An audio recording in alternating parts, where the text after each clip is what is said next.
بركة ربنا زدنا علما وارزقنا فهما اللهم أعنا على ذكرك وشكرك وحسن عبادتك اللهم إنا نسألك حسن الخاتمة ونعوذ بك من سوء الخاتمة تقبل منا يا كريم والحمد لله رب العالمين.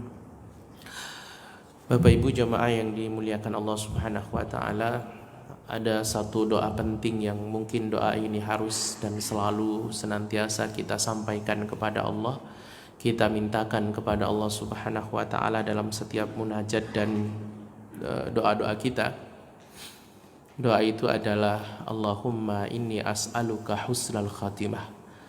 Ya Allah, aku minta kepadamu kematian yang husnul khatimah. Wa a'udzubika min su'il khatimah, dan juga aku berlindung kepadamu dari kematian yang su'ul khatimah. Doa ini penting sekali, bahkan lebih penting dari segalanya. Saya selalu mengatakan bahwa husnul khatimah itu adalah cita-cita terbesar kita dalam hidup kita ini, Pak. Bahwa siapapun yang kemudian dia diberikan oleh Allah karunia bisa meninggal dalam keadaan husnul khatimah, itu dia diberikan sesuatu yang amat sangat besar sekali dalam hidupnya. Karena husnul khatimah itu ibaratnya dia seperti sebuah gerbang yang kalau siapa saja masuk ke dalam pintu gerbang itu, maka perjalanan panjang setelah itu adalah perjalanan yang menyenangkan, membahagiakan. Jauh lebih membahagiakan daripada apa yang pernah kita rasakan di dunia ini. Sebaliknya, su'ul khatimah itu ibaratnya sebagai sebuah gerbang, seperti sebuah gerbang yang kalau kita masuk ke dalam gerbang itu, maka perjalanan setelah itu adalah perjalanan yang amat sangat menyakitkan, menderita. Jauh lebih menyakitkan, jauh lebih menderita daripada apa yang pernah kita rasakan di dunia ini. Maka jangan pernah lupa, selain kita minta dimudahkan dalam seluruh urusan kita, diampuni dosa-dosa kita, kita juga minta agar nanti akhir hidup kita ini husnul khatimah. Karena segalanya itu dinilai dari akhirnya, Pak. Dinilai dari akhirnya. Kita tidak tahu nih, walaupun kita hari ini bermajlis seperti ini, setiap subuh kita bisa sholat jamaah, kita tidak tahu apakah nanti kita tertakdir sebagai yang su'ul khatimah atau husnul khatimah. Kita tidak ada yang tahu.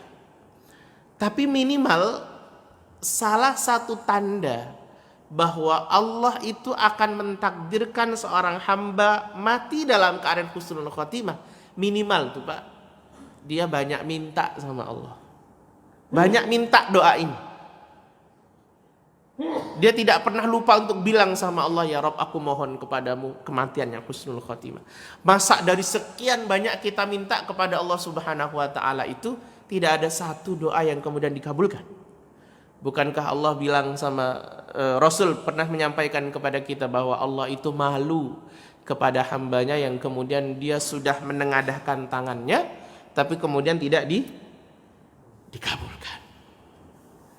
Maka minta husnul khatimah. Termasuk kita juga tidak tahu bahwa orang-orang yang kemudian atau saudara-saudara kita yang hari ini mungkin belum sholat, jangankan sholat, mikir untuk sholat aja belum. Tapi bisa jadi kemudian nanti di akhir hayatnya dia tertakdir sebagai yang husnul khatimah, kita nggak paham. Salah satu sahabat yang sangat masyhur untuk kita ceritakan itu adalah namanya Usyairim bin Abdil Ashar. Salah satu sahabat Rasul yang kemudian dulunya dia membenci banget kepada Rasul, bahkan termasuk golongan orang-orang yang kemudian pernah berencana untuk membunuh Rasul, termasuk orang-orang yang sering mengejek dan memfitnah Rasul.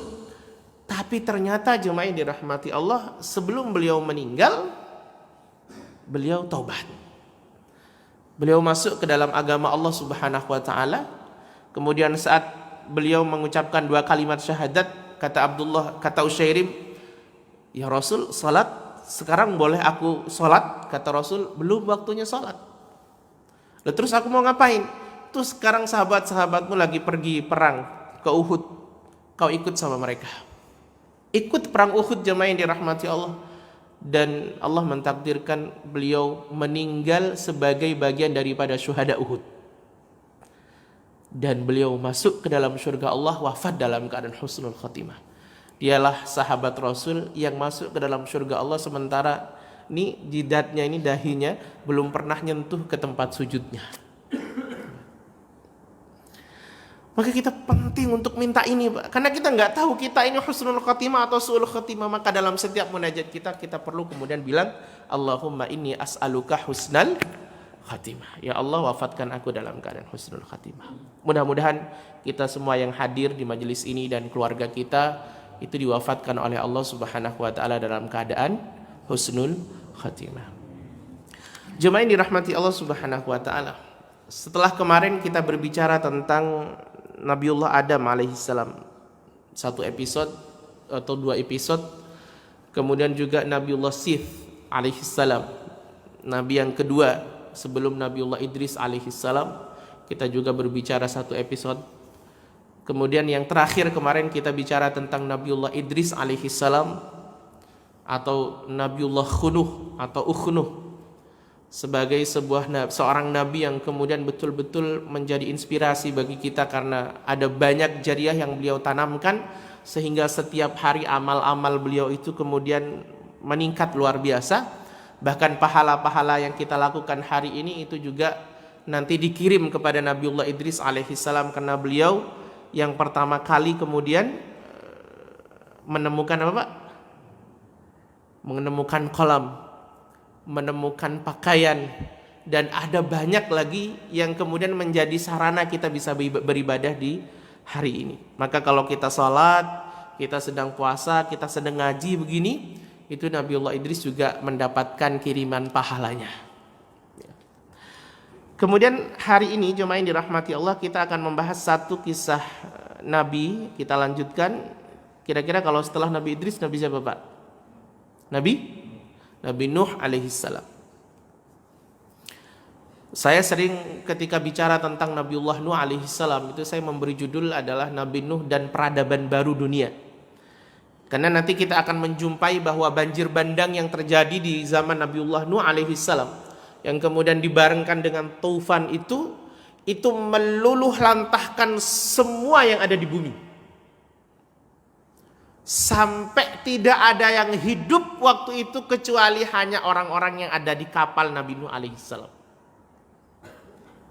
Ada yang mengatakan di kapal itu hanya 10 orang. Ada yang mengatakan di kapal itu hanya 80 orang. Bahkan dari 80 orang itu hanya keturunan Nabiullah Nuh alaihissalam yang nantinya akan bisa meneruskan keturunan, memberikan keturunan, memiliki anak. Jadi kita semua ini, Pak, selain daripada Nabiullah Adam sebagai Abul Bashar, kita juga dari Nabiullah Nuh alaihissalam. Pasti kita ini, semua kita ini tertaut nasabnya kepada Nabiullah Adam tentunya, karena Abul Bashar al-Awwal, beliau dijuluki sebagai bapaknya para manusia yang pertama. Kemudian juga tertaut kepada Nabiullah Nuh alaihissalam sebagai Abul Bashar al-Thani, bapaknya manusia yang kedua. Karena dari Nabiullah Adam itu manusia yang hidup sampai Nabiullah Nuh itu yang kafir-kafir dihempaskan, Pak, meninggal semua, tidak selamat. Tinggal yang ada di dalam kapal. Nah, yang ada di dalam kapal itu yang diberikan izin untuk meneruskan keturunan, memiliki anak oleh Allah Subhanahu wa taala, itu hanya anak-anak keturunan Nuh. Siapa anak-anaknya yang lupa? Siapa? Apa? Nah, itu aja yang kita tahu. Padahal anaknya Nuh itu ada 5, Pak. Yang kita tahu hanya Kan'an. Dan itu adalah anak yang bahasa kita tidak sukses lah. Anak yang kemudian tidak ikut dengan agamanya Nabiullah Nuh alaihissalam. Tapi ada 3 anak yang ikut.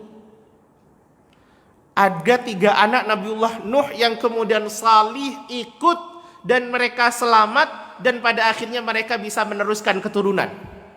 Nah, semua di antara kita ini tertaut kepada 3 orang ini. Mungkin ada yang ke satunya, ada yang ke satunya, ada yang ke satunya. Punya anak 5. Satu namanya Sam. Yang kedua namanya Ham. Yang ketiga namanya Yafith. Ini yang hidup, Pak. Sam, Ham, Yafith. Ada satu lagi namanya Yam. Yam ini yang kita kenal dengan Kan'an. Jadi Kan'an itu namanya Yam. Dan ada satu lagi namanya Abir. Abir ini dia hidup sebelum dia meninggal sebelum tufan. Artinya sebelum banjir itu datang dia sudah mati. Dalam kitab ini tidak dijelaskan apakah dia ikut agama Nabiullah Nuh alaihi salam atau tidak. Cuma yang menarik adalah bahwa beliau punya anak tuh banyak, tidak sebagaimana yang kita kenal hari ini hanya satu orang dan itu kemudian durhaka. Beliau itu punya anak 5, 1 meninggal sebelum tufan, 1 meninggal saat tufan, 3 masih hidup dan ikut bersama Nabiullah Nuh di dalam kapal, dan 3 ini yang nanti akan meneruskan perjalanan Nabiullah Nuh ke periode berikutnya sampai akhirnya melahirkan nabi-nabi setelahnya. Siapa tadi? Sam, Ham, Yafith. Nah, ini kan nama baru nih, Pak. Nah, jemaah yang dirahmati Allah Subhanahu wa taala, Nuh itu menurut para ulama sirah beliau adalah cicit daripada Nabiullah Idris alaihi salam. Karena nasabnya itu adalah Nuh bin Lamiq bin Mutawassyalih bin Khunuh.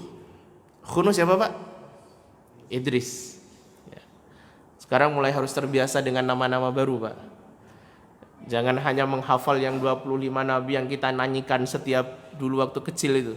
Ada banyak sebenarnya data-data yang belum diungkap daripada kisah nabi-nabi yang sudah kita hafal itu.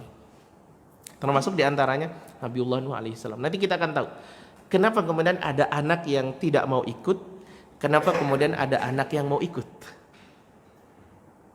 Ada yang mengatakan Nabiullah Nuh itu istrinya 2, Pak.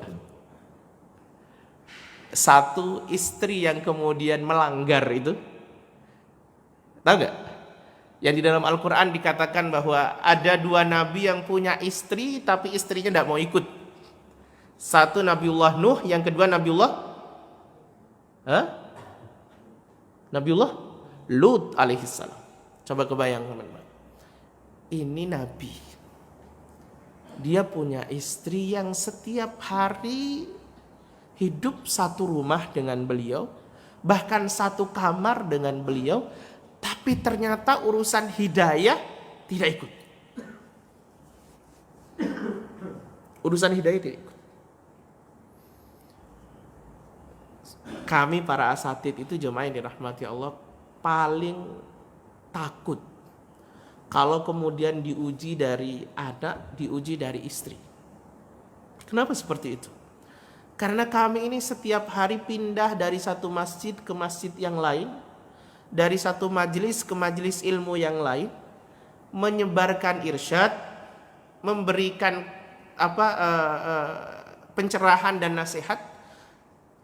Tapi kami itu sangat takut kalau kemudian di belakang sana keluarga kami ini justru tidak mengikuti kami. Itu yang paling ditakutkan para asatid. Karena itu cobaan luar biasa. Giliran kita bisa mendakwahi banyak orang, tapi kita tidak bisa mendakwahi keluarga kita. Maka bersyukurlah kalau kemudian kita diberikan oleh Allah anak yang salih, istri yang salihah. Keluarga kita merupakan keluarga yang luar biasa diberi anugerah oleh Allah Subhanahu wa taala. Kebayang, Nuh itu istrinya, anaknya ada ikut. Maka penting bagi kita, bagi calon mertua atau kita yang mau mantu, sampaikan kepada anak-anak kita, pendidikan anak itu dimulai bukan sejak anak lahir, tapi sejak dia memilih siapa ibu dari anak-anak itu. Penting nih, Pak. Urusan anak kita seperti apa, itu lebih besar, lebih dominan istri kita, bukan kita. Lebih dominan istri kita, karena istri kita yang ngemong dia setiap hari. Kita itu banyakan di luar, Pak, tapi istri kita yang bersama anak-anak kita. Maka pendidikan anak itu dimulai saat kita memilih siapa istri kita. Bukan ketika anak baru lahir. Ada banyak contoh.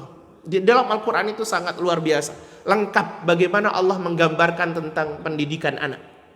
Termasuk ketika Allah Subhanahu wa taala menceritakan tentang Nabiullah Nuh alaihi salam, bahwa kemudian Nuh ini lahir dan merupakan keturunan daripada Nabiullah Idris alaihi salam. Ini pelajaran besar, Pak.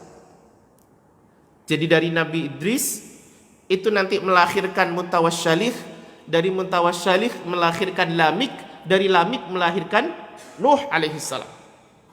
Ini sebuah pelajaran bahwa orang tua salih itu melahirkan anak salih.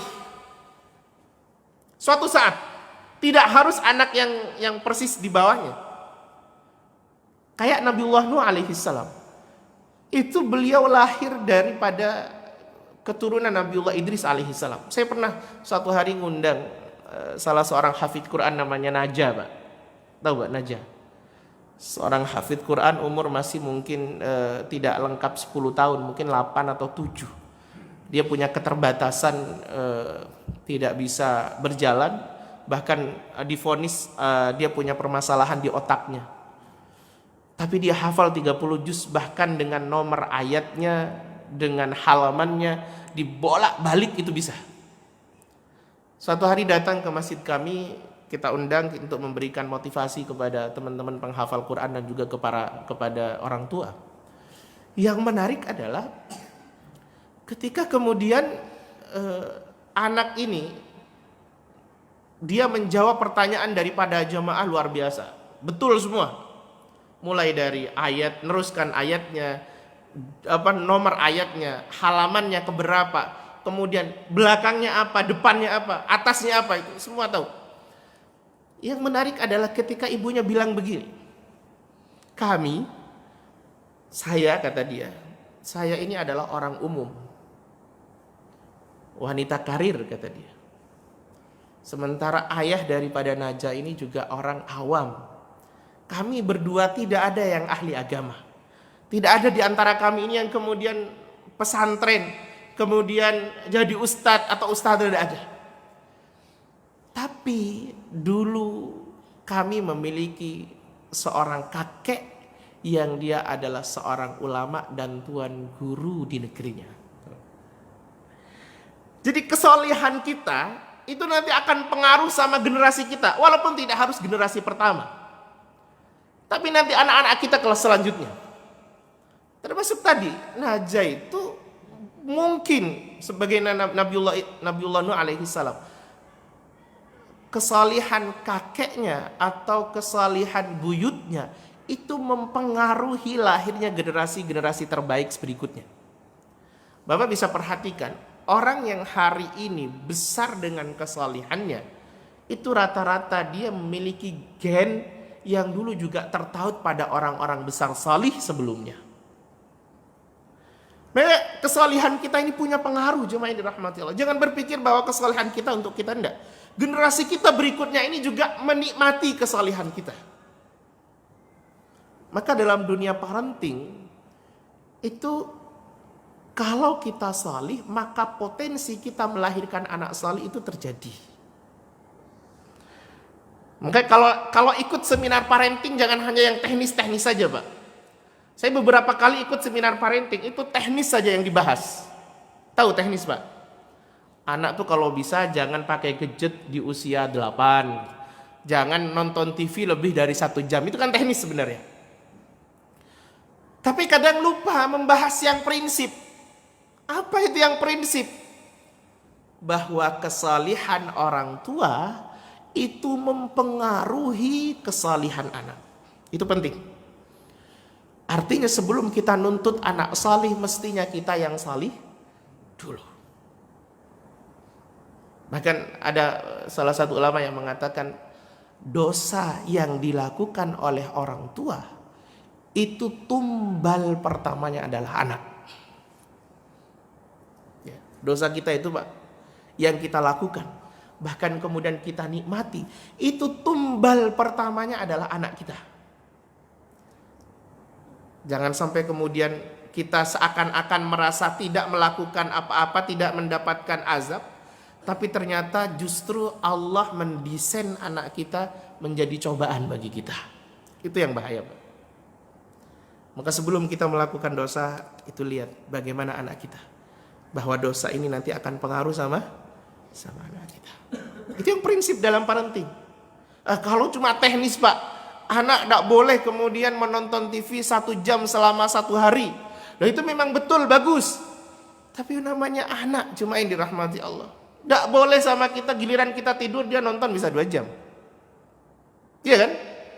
Bahkan kita tidak tahu kalau dia main sama temannya, nonton di rumah temannya bisa berjam-jam. Yang paling penting itu bukan itu. Yang paling penting itu bagaimana kita minta sama Allah agar anak itu dilembutkan hatinya. Sehingga dimanapun dia berada, kapanpun dia ada, tidak perlu sampai kemudian kita melarang dan mencegahnya. Dia sudah punya kepekaan sendiri. Dan itu lahir dari kesalehan kita sebagai orang tua. Maka dalam parenting mesti ini yang perlu dibahas.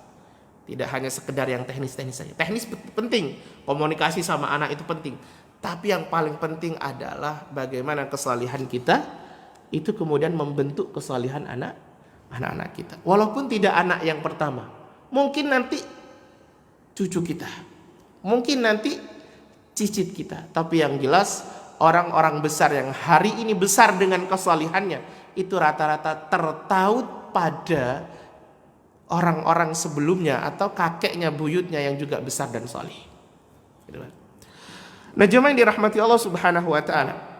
Wa kana mauliduhu ba'da wafati Adam bi mi'ati sanah wa 26 sanah.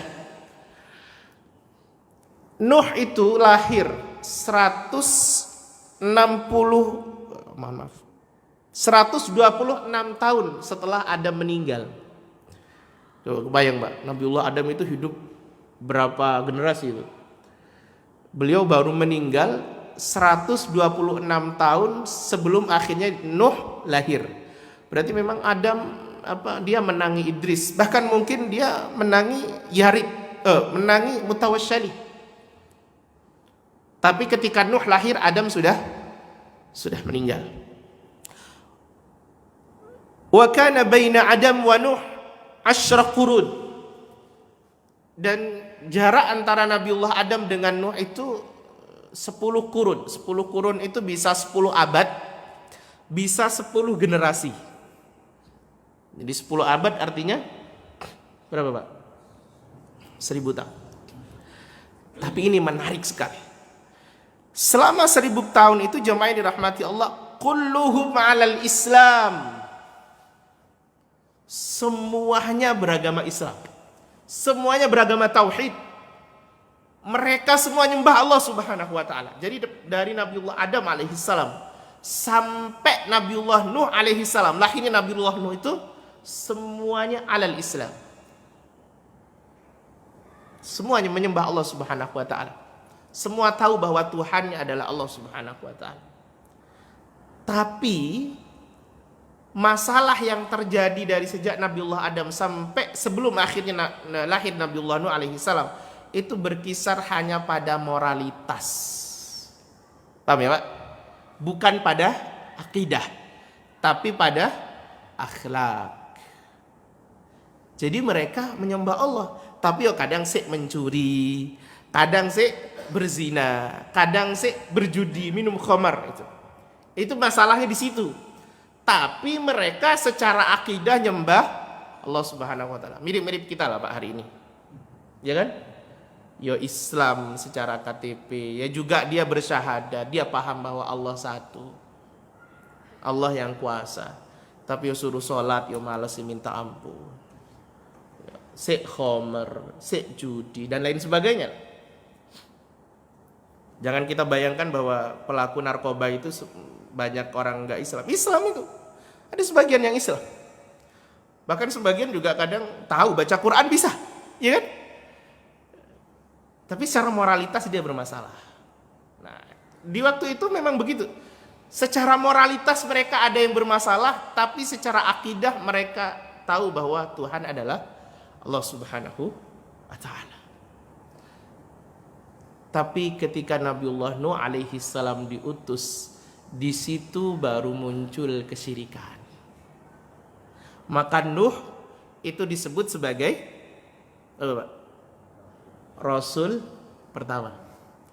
Nabiullah Adam itu nabi, Sith itu nabi, kemudian Idris itu nabi, tapi Nuh itu Rasul. Itu tercermin dalam salah satu hadis yang masyhur sekali,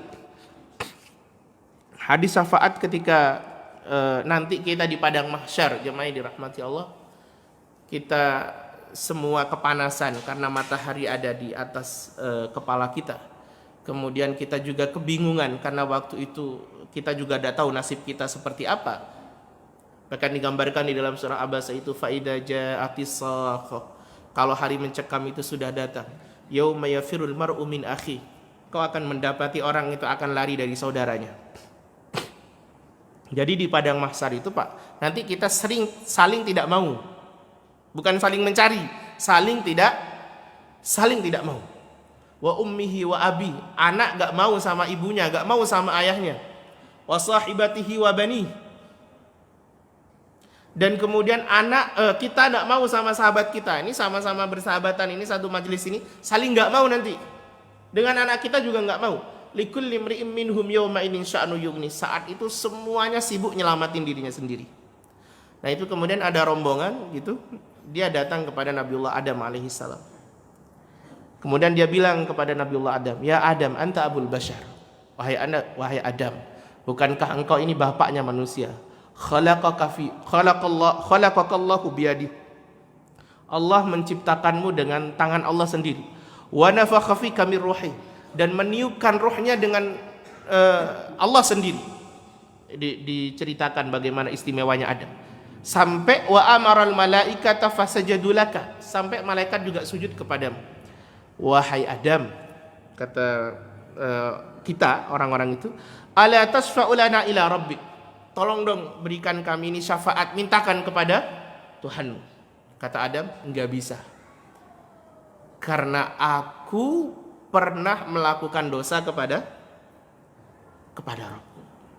Jadi Adam itu enggak bisa ngasih syafaat, alasannya karena beliau pernah melakukan dosa dan mengecewakan Allah. Nah disitulah kemudian rombongan ini pindah Pak, ke siapa? Ke Nabi Nuh alaihi salam. Mereka mengatakan, ya Nuh, anta awwalur rusul. Wahai Nuh, engkau adalah Rasul pertama. Dari sekian banyak Rasul itu, beliau adalah Rasul yang pertama. Wasammakallahu abdan syakura, dan engkau dijuluki oleh Allah Subhanahu wa taala sebagai manusia hamba Allah yang bersyukur. Ala tasfa'u lana ila rabbik, tolong dong kasih syafaat kami, mintakan kepada Allah Subhanahu wa taala. Ternyata juga Nuh enggak merasa layak. Apa alasannya? Pak? Apa alasan Nuh tidak merasa layak untuk memberikan syafaat? Karena Nuh pernah mendoakan keburukan untuk kaumnya. Itu yang akhirnya membuat Nuh tidak merasa layak. Artinya kesabarannya berbatas. Nanti kemudian mereka ini yang menarik Pak. Mereka kemudian datang kepada Nabiullah Ibrahim alaihissalam. Siapa nggak tahu Nabiullah Ibrahim? Beliau adalah Abul Anbiya. Itu dipuji sama kemudian mereka minta, tolong syafaati kami wahai Ibrahim, mintakan sama Allah. Kata Ibrahim, aku ndak layak memberikan syafaat. Apa alasannya? Yang menarik Pak. Kata beliau, aku pernah berbohong kepada Allah 3 kali dalam hidupku. Beliau berbohong kepada Allah 3 kali dalam hidupku, yang kalau kita tahu sirahnya, kita akan mengatakan bahwa kebohongan yang dilakukan oleh Ibrahim ini wajar, lumrah, bahkan secara syariat dimakfu. Karena urusannya sama nyawa. Dan urusannya sama Allah Subhanahu wa ta'ala. Tapi ternyata 3 kebohongan ini membuat Nabiullah Ibrahim tidak merasa layak ngasih syafaat. Loh kita, jemaah yang dirahmati Allah, yang hampir setiap hari ada dosa dusta. Bahkan mungkin setiap tahun kalau dihitung dosa dusta kita ini ribuan. Tapi loh, kita diberikan oleh Allah keutamaan untuk bisa memberi syafaat dan mendapatkan syafaat. Coba. Kita ini kalau seorang ayah bisa ngasih syafaat sama anak kita. Kalau kita seorang anak bisa ngasih syafaat sama orang tua kita. Kalau kita sepertemanan begini nanti bisa ngasih syafaat sama teman kita. Coba Pak. Yang bohongnya udah ratusan kali, ribuan kali, ini ternyata kita ini masih layak untuk ngasih syafaat. Coba. Ibrahim itu 3 kali dalam hidupnya berbohong. Dan mungkin ini catatan daripada Nabiullah Ibrahim. Tapi ternyata sudah tidak merasa layak untuk ngasih syafaat. Kenapa kita begitu Pak? Kenapa kira-kira? Karena kita termasuk umat Rasulullah Sallallahu Alaihi Wasallam. Salah satu keutamaan umat Rasul itu adalah mereka bisa memberi syafaat dan bisa memberi syafaat, bisa mendapatkan syafaat. Nah, jemaah yang dirahmati Allah Subhanahu wa taala. Makanya kita bersyukur dilahirkan di zaman ini. Maka jangan pernah mengatakan bahwa menyesal dilahirkan di zaman yang penuh dengan fitnah. Nah, Allah itu memilih kita, menakdirkan kita di tempat yang tepat, di waktu yang tepat. Seandainya saya bisa hidup di zaman masa sahabat, mungkin saya bisa berjihad. Iya dah. Apakah kita termasuk yang waktu itu bisa berjihad? Apakah kita termasuk yang waktu itu bisa menerima Islam sebagaimana kita hari ini menerima Islam? Atau kita golongannya Abu Jahal? Kan tidak ada yang tahu. Maka jangan pernah menyesal dilahirkan di zaman ini. Karena Allah sudah mempertimbangkannya matang-matang, tepat di waktu yang tepat dan juga di tempat yang tepat. Kita bersyukur menjadi bagian dari umat Rasulullah Sallallahu Alaihi Wasallam. Yang pernah saya sampaikan bahwa Nabiullah Musa, Nabiullah Adam itu sampai iri kepada kita gara-gara beliau tidak menjadi umat Rasulullah Sallallahu Alaihi Wasallam. Nah, jemaah dirahmati Allah Subhanahu wa taala. Apa beda Nabi dengan Rasul? Apa beda Nabi dengan Rasul? Kalau Nabi itu hanya dapat wahyu untuk dirinya sendiri. Kalau Rasul itu dia dapat wahyu untuk dirinya dan juga untuk disebarkan. Maka kalau Rasul itu selalu fungsinya basyira wa nadhira. Ya. Maka kalau kita lihat di surah Nuh itu, inna arsalna nuhan ila qaumihi an anzir. Kami mengutus Nuh sebagai rasul untuk kaumnya agar memberi peringatan. Jadi rasul itu dia punya fungsi basyira wa nadhira. Jadi dia sebagai pemberi kabar gembira dan juga pemberi peringatan. Tapi kalau Nabi dia hanya fungsinya basyira, tidak ada fungsi nadhira. Ya. Nah, jemaah yang dirahmati Allah Subhanahu wa taala. Bagaimana kesyirikan waktu itu terjadi? Ini kan udah berabad-abad, 1000 lebih mereka hidup dalam tauhid, dalam akidah yang benar, walaupun moralitas kadang bermasalah. Kapan kemudian syirik itu mulai terjadi? Kapan, Pak? Nanti kalau kita membahas nabi-nabi setelah Nuh ini, kita akan menjumpai pola yang sama sebenarnya. Pola yang sama. Dan apakah hari ini terjadi? Hari ini terjadi. Karena sirah itu berulang, jemaah yang dirahmati. Maka orang yang kemudian paham sirah, dia tidak kaget dengan kejadian-kejadian yang terjadi hari ini. Karena dalam sirah terjadi. Saya kemarin tadi malam bicara tentang bagaimana makarnya Zulaikha kepada Yusuf dan kemudian tanggapan daripada raja ketika mendapati bahwa istrinya Zulaikha sedang kemudian ketahuan berada di dalam satu kamar dan keluar berdua dari kamar itu. Itu kan mirip-mirip apa yang terjadi hari ini. Ya kan? Iya. Iya. Nah, itu kalau di breakdown itu mirip, Pak. Dan pelajarannya luar biasa. Pelajarannya luar biasa. Saya kok tadi malam saya bilang, saya kok pas waktu bahas ini terjadi apa yang kemudian terjadi hari ini. Nah, sama Kalau kita tanya kesyirikan pertama kali mulai itu dari mana? Jadi sebelum Nabiullah Nuh itu, mungkin periode antara Mutawassyalih dengan Lamik, hidup orang salih namanya Wad.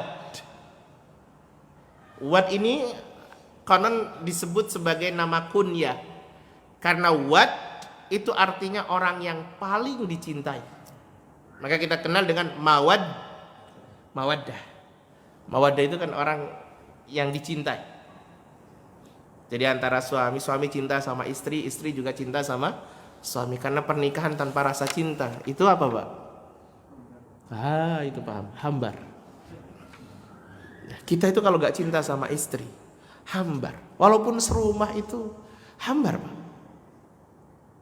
Hambar. Tapi kalau ada wad, ada rasa cinta, ada mawaddah, itu jadi segalanya jadi serba indah, ya, serba indah. Ya susah kalau saling mencintai, kemudian saling bisa memotivasi, menyemangati. Senang kalau saling mencintai, tambah senang lagi. Gitu. Maka hidup salah satu keluarga, salah satu orang salih waktu itu namanya Wad. Wad disebut Wad karena dia memang dicintai oleh kaumnya. Dia adalah figur yang salih, yang secara ibadah luar biasa, figur yang solutif, dia yang kemudian bisa memberikan solusi ketika ada permasalahan, figur teladan yang luar biasa. Karena memang sejak Nabiullah Idris itu kan tidak ada nabi setelah itu. Maka Wad menjadi figur yang kemudian diteladani oleh orang-orang di situ. Nah, jemaah yang dirahmati Allah Subhanahu wa taala, ketika Wad ini meninggal, lahir anaknya, diteruskan sama anaknya namanya Suwa. Suwa juga orang yang salih, orang yang luar biasa, sama dengan ayahnya. Nanti ini meninggal, lahirlah kemudian Yaghuth. Yaghuth juga orang salih, keturunan orang salih, dicintai oleh Allah Subhanahu wa taala, dicintai oleh umatnya, dicintai oleh orang-orang di sekitarnya. Lahir lagi nanti Ya'uq. Ya'uq juga orang yang sama, sampai terakhir lahir Nasra. Jadi mati, diteruskan sama anaknya, diteruskan sama anaknya, diteruskan sama anaknya, sampai yang terakhir Nasra. Nasra tidak punya keturunan, Pak. Ketika Nasra lahir, hilang sebenarnya. Tidak ada lagi figur yang bisa diteladani. Maka kalimatnya, wa qalu la tadarunna alihatakum wa la tadarunna wadda wa la suwa'a wa la yaghutha wa ya'uqa wa nasra. Itu kalimat Quran. Jadi ini nama deretan nama-nama orang salih waktu itu.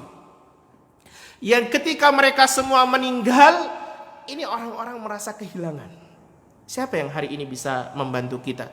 Bisa kita teladani, bisa kita jadikan dia sebagai figur. Saat kita beribadah kita ingat sama dia, kita dimotivasi sama dia. Saat kita kesusahan kita dinasehati sama dia. Siapa? Gak ada lagi. Karena keturunannya terputus. Maka setan memanfaatkan momentum itu. Ketika Nasra sudah terputus keturunannya, setan kemudian memanfaatkan. Bagaimana cara setan memanfaatkan? Kan setan itu gini, Pak. Setan itu kalau mengganggu kita atau menggoda kita, itu disesuaikan dengan kapasitas kita.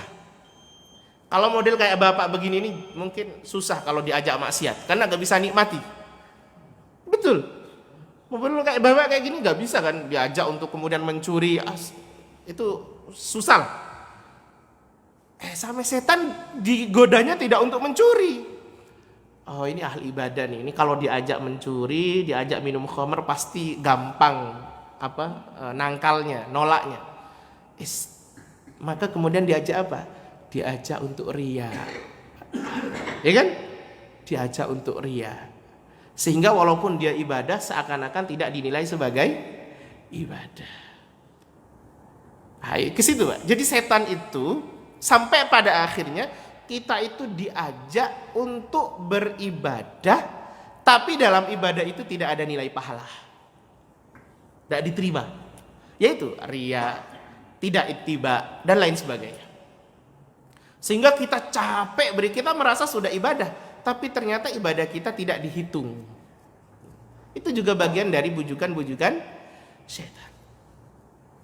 Nah, di momentum yang seperti ini, yang ketika mereka sedang bergemuruh dengan berduka, gemuruh duka luar biasa menyeliputi masyarakat waktu itu karena kehilangan Nasra dan terputus keturunannya, maka setan datang menjelma sebagai manusia. Setan datang menjelma sebagai manusia. Kata setan kepada orang-orang yang kemudian berduka itu, inni ara juz'akum ala hadzal rajul fahal lakum an usawwir lakum mithlah. Nah, ini awal pertama kali saya melihat kalian sedang berduka luar biasa karena matinya orang ini, sehingga kalian tidak punya figur lagi, tidak punya teladan lagi.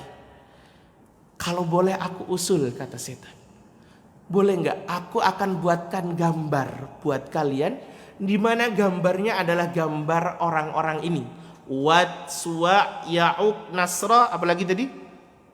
Yaghuth. Saya akan buatkan bagi kalian gambar-gambar yang kemudian fayakunu fi nadikum fadadkurunahu, yang kemudian gambar-gambar ini nanti akan dipajang di tempat rapat-rapat kalian, tempat pertemuan-pertemuan kalian. Jadi dibuat Pak, gambar Wad, gambar Ya'uq, gambar Yaghuth, gambar Nasra, gambar Suwa dibuat, dipajang di tempat nadi. Nadi itu kalau sekarang tuh di tempat kita bermusyawarah, kantor. Nah, ada makanya nanti di zaman Rasul ada namanya Darun Nadwah. Darun Nadwah itu tempat di mana para pemuka-pemuka Quraisy itu memutuskan keputusan yang akan nanti berlaku untuk semua. Qala na'am. Maka kata orang yang kemudian memang mendambakan munculnya kembali sosok-sosok saleh itu mengatakan, na'am, oke, kalau begitu gambarkan. Awal dari gambar, Pak. Awal dari gambar. Fasawwara lahum mithlah wa wada'uhu fi nadihim wa ja'alu yadhkurunahu falamma ra'a ma bihim min dhikrih qala hal lakum an ja'ala fi manzili kulli wahidin minkum tamathalan mithlah. Nah, setelah kemudian ada di nadinya, ada di tempat rapatnya, di kantor-kantornya, di tempat mereka berkumpul, setiap mereka melakukan ritualnya, beribadah, mereka ingat sama orang-orang ini. Kata setan, ada yang mengatakan sawwara itu juga tidak hanya gambar, Pak, tapi berupa patung. Sudah dalam bentuk patung. Tapi ada yang mengatakan awalnya dari gambar, kemudian nanti bergeser jadi patung. Ya. Kata setan datang lagi. Loh, ini kalau kalian kemudian hanya menempelnya di dinding-dinding atau di tempat-tempat kalian berkumpul, ini berarti setiap kalian mau pengen ketemu sama Wad dan orang-orang saleh ini, kalian perlu datang ke sini dong. Bagaimana kalau saya produksi lebih banyak lagi, kalian letakkan di rumah-rumah kalian. Nah, mulai masuk, Pak ya. Jadi tadi di mana? Di tempat, jadi di sentralnya, ada di sentralnya. Ini kan kalau kalian mau ziarah ke sana, kalian perlu perjalanan, perlu jalan. Bagaimana kalau kemudian saya akan bikin patung lagi yang banyak gitu, atau gambarnya yang banyak, kemudian saya letakkan di rumah-rumah kalian. Kalian bawa sendiri-sendiri. Setelah itu jemaah dirahmati Allah, mati generasi ini, selesai. Muncul generasi berikutnya kemudian mulai bertanya, ini patung digunakan untuk apa oleh ayah-ayah kami? Aja. Kan awalnya itu hanya sebatas kalau mau ingat Allah, pengen ibadahnya lebih kenceng gitu. Coba lihat orang-orang ini, nanti kamu akan ingat pada Allah Subhanahu wa taala. Kan gitu, Pak? Kan kita ini kalau lihat orang salih, kita bisa ingat akhirat. Kan begitu kata Rasul. Karena orang salahnya mati, kemudian dibikinkan patungnya. Kalau lihat patungnya, ingat sama orang saleh, ingat pada Allah Subhanahu wa taala. Gitu awalnya. Pada akhirnya generasi selanjutnya nanya, loh ini patung diletakkan di rumah-rumah dulu sama ayah-ayah kami dibuat apa? Setan datang. Kata setan, dulu ayah-ayah kalian kalau mau minta hujan, kalau mau minta pertolongan, dia minta sama dia. Gitu. Ya. Dia minta sama patung ini. Maka jemaah rahmati Allah Subhanahu wa taala, mulailah kemudian patung-patung itu disembah. Hatta ittakhaduhu ilahan ya'budunahu min dunillahi auladihim.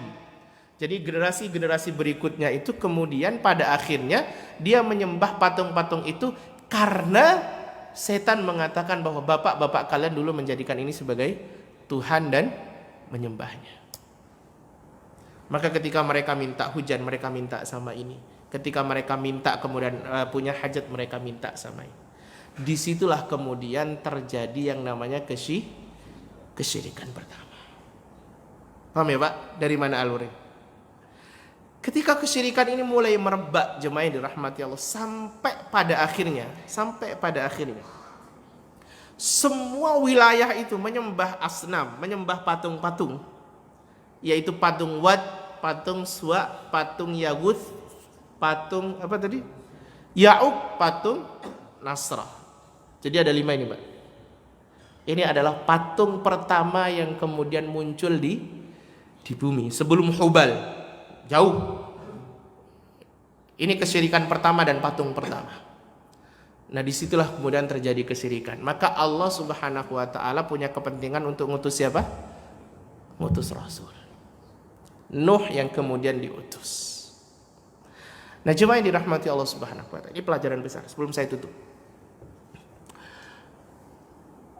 Saya ingat betul dengan bagaimana kemudian kesyirikan pertama terjadi di Mekah.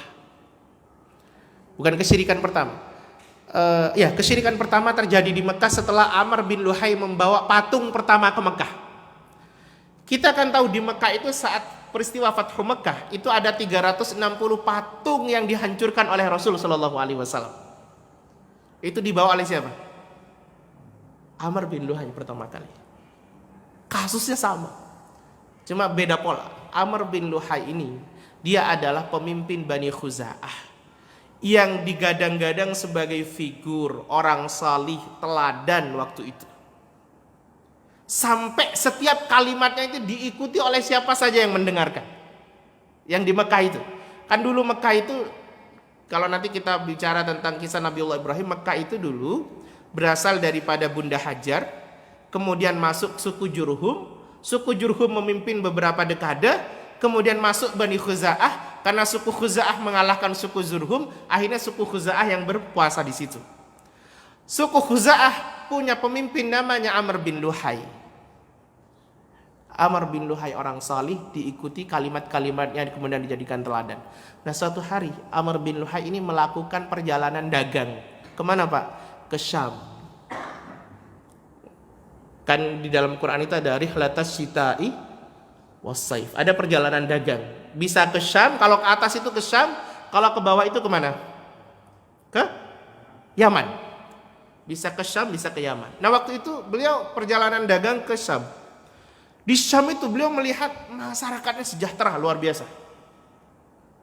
Tumbuh-tumbuhan luar biasa. Kemudian mereka sejahtera. Tapi yang kemudian membuat Amr bin Luhai tertarik itu adalah ketika beliau menjumpai ada banyak patung di situ disembah. Yang kemudian Amr bin Luhai tanya, loh apa gunanya kalian nunduk-nunduk nyembah-nyembah sama patung ini? Kata mereka, setiap kami punya kebutuhan, setiap kami punya hajat, kami mintanya sama mereka. Ada yang mengatakan kami mintanya sama Allah melalui mereka. Maka yang terjadi apa jemaah yang dirahmati? Oh, kalau begitu izinkan saya bawa ini satu patung ke tempat saya di Mekah, sehingga orang-orang Mekah juga bisa melakukan hal yang sama, sehingga negeri kami menjadi negeri yang sejahtera. Dibawalah patung itu jemaah yang dirahmati Allah, diletakkan di dekat Ka'bah, mulai disembah. Patung pertama namanya Hubal. Itu karena Amr bin Luhai. Maka Allah mengutuk Amr bin Luhai luar biasa. Kelak nanti di neraka diseret-seret tubuhnya, karena dia yang menciptakan kesyirikan pertama di Mekah. Nah, jemaah yang dirahmati, ini pelajaran besar. Kita itu mestinya tidak besar dulu sebelum benar dulu. Paham Pak ya? Kita itu mesti tidak besar dulu sebelum kita benar. Karena kalau sudah besar tapi salah, itu punya efek yang luar biasa kepada orang-orang di sekitarnya. Karena kalimatnya didengar, tingkahnya kemudian diikuti. Jangan terlalu jauh lah. Bapak bisa lihat bagaimana kemudian generasi-generasi kita yang kemudian luar biasa sekarang ini. Celana yang enggak mestinya nutup aurat, kemudian dibolongi dan lain sebagainya. Itu kan pengaruh orang besar yang salah. Sehingga kemudian mereka teladani, mereka ikuti gayanya. Sampai akhirnya kemudian menjerumuskan. Iya kan, Mbak? Ya kan mereka itu ikut-ikut TikToker, ikut-ikut apa itu yang di TV-TV itu. Sehingga pada akhirnya kemudian apa yang mereka lakukan itu ditiru dan itu salah. Saya selalu mengatakan menyampaikan kalau Bapak lewat Embong Malang itu ada bangunan besar tinggi yang hanya strukturnya saja, tapi kemudian tidak ada bangunannya. Itu apa? Itu tahu Pak? Apa? Nah itu tinggi. Saya pernah tanya sama salah satu advertiser di situ yang bekerja depan. Kan di depannya itu ada banyak percetakan, tukang bikin akrilik dan lain sebagainya. Saya tanya, Pak, kenapa itu nggak diselesaikan? Itu udah lama, Ustaz. Lama itu udah tahun berapa itu nggak selesai? Katanya Ustaz, itu agak miring katanya. Loh, kenapa juga nggak dirobohkan? Kan eman lahan. Dirobohkan juga susah, diselesaikan juga susah. Jadi orang besar itu kalau belum benar itu susah dibenerin. Paham ya? Orang kalau sudah besar tapi miring itu dibenerinnya susah, Pak. Apalagi yang benerin orang di bawahnya. Maka menjadi syarat kebesaran itu adalah kebenaran. Jadi kita itu jangan jadi orang besar sebelum kita benar. Karena apa yang kita katakan, apa yang kita lakukan itu ditiru oleh orang-orang yang melihat kita. Ini penting, Pak. Ini pelajaran penting dalam kisah Nabiullah Nuh alaihi salam. Bahwa kita ini gak boleh besar sebelum kita benar. Bahkan kalau bisa, saya gak mau menjadi besar sebelum saya benar. Karena kalau begitu kita bisa melahirkan dosa jariah yang berkepanjangan sebagaimana Amr bin Luhai melakukan itu. Mudah-mudahan Allah menjaga kita semua. Insyaallah kita lanjutkan kisah Nabiullah Nuh alaihi salam ini di episode berikutnya terkait masalah bagaimana dakwah Nabiullah Nuh yang luar biasa. Beliau itu menggunakan metode dakwah banyak sekali. Ini menjadi inspirasi buat kita, para dai, para takmir masjid. Kita ini kan para takmir, Pak, sudah menyiapkan metode segalanya, mulai dari metode ngundang ustadz, mulai dari metode ngasih makan, mulai dari metode ngajak door to door. Tapi ternyata kalau kemudian tidak berefek, jangan marah. Karena Nabiullah Nuh alaihi salam itu melakukan segalanya, mulai dari yang terang-terangan, yang sembunyi-sembunyi, mulai pagi, siang, petang, malam, mulai dari yang cara lembut, bahkan cara yang agak ekstrim, bahkan mulai dengan berbicara sampai isyarat. Coba, ini menarik sekali. Kan Nuh itu bilang begini sama Allah Subhanahu Wa Taala, ngadunya, ya Rob, aku ini sudah mendakwahi kaumku itu, tapi ketika aku mendakwahi mereka itu, ketika aku mulai berbicara itu jari-jari mereka dimasukkan ke telinganya begini, Pak. Bahkan kalau bisa 5-5-nya mau dimasukkan. Kalau ibaratnya kita, gimana kalau saya lagi ceramah begini tiba-tiba Bapak pegang headset kemudian dimasukkan di style dangdut. Itu kan mestinya gak kuat lah. Kalau saya membayangkan pasti gak kuat. Itu diginikan, Pak.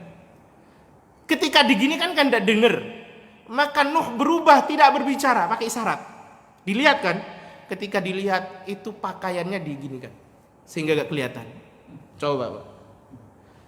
Dan itu